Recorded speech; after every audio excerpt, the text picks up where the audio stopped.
Alright, what we got here is a front axle disconnect out of a 1987 Dodge Power Ram 4-wheel drive. Now, because I have locking hubs, I have no need for this any longer. Now, in order to keep the driver front axle shaft locked at all times, what I've done is I've gone in here and I've shimmed the fork in place so it cannot move one way or the other. Now they make a couple different things to bypass this shift fork. I've seen other units you can drop in. It just keeps the locking collar locked in place, which is essentially what I did here. So what I've done is I got like 8 or 9. I used 5/16 grade 8 washers. It's locked snugly.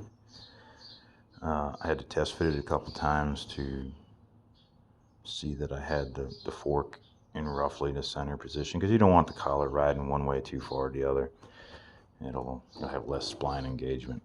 So it required a couple test fits, and it's kind of hard to see. So just got to take your time, line stuff up, look at it, check it 2-3 times, and go from there.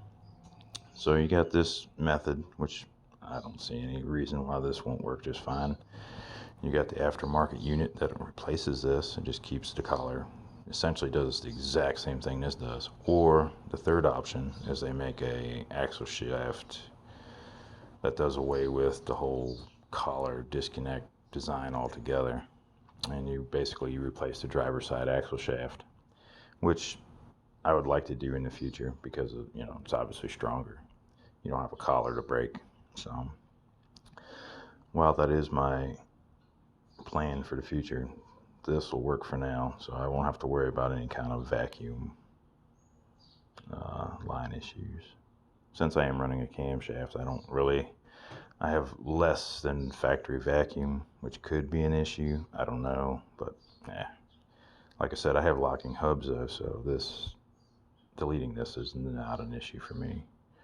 So anyway, just one quick thing to point out. Not all washers are manufactured exactly the same, so you may need 5/16, or you may need, the thickness may vary, so you may need more washers or less washers. Some 5/16 are made with a slightly snugger fitting hole. You might have to run a 3/8 washer. You just have to play with it. But it's not hard to disassemble. It's 4 bolts, you unbolt it. There's 3 E-clips that go down on either side of the shift fork, and one that holds the vacuum diaphragm to the housing. Easy to do. Anyway, hope that helps.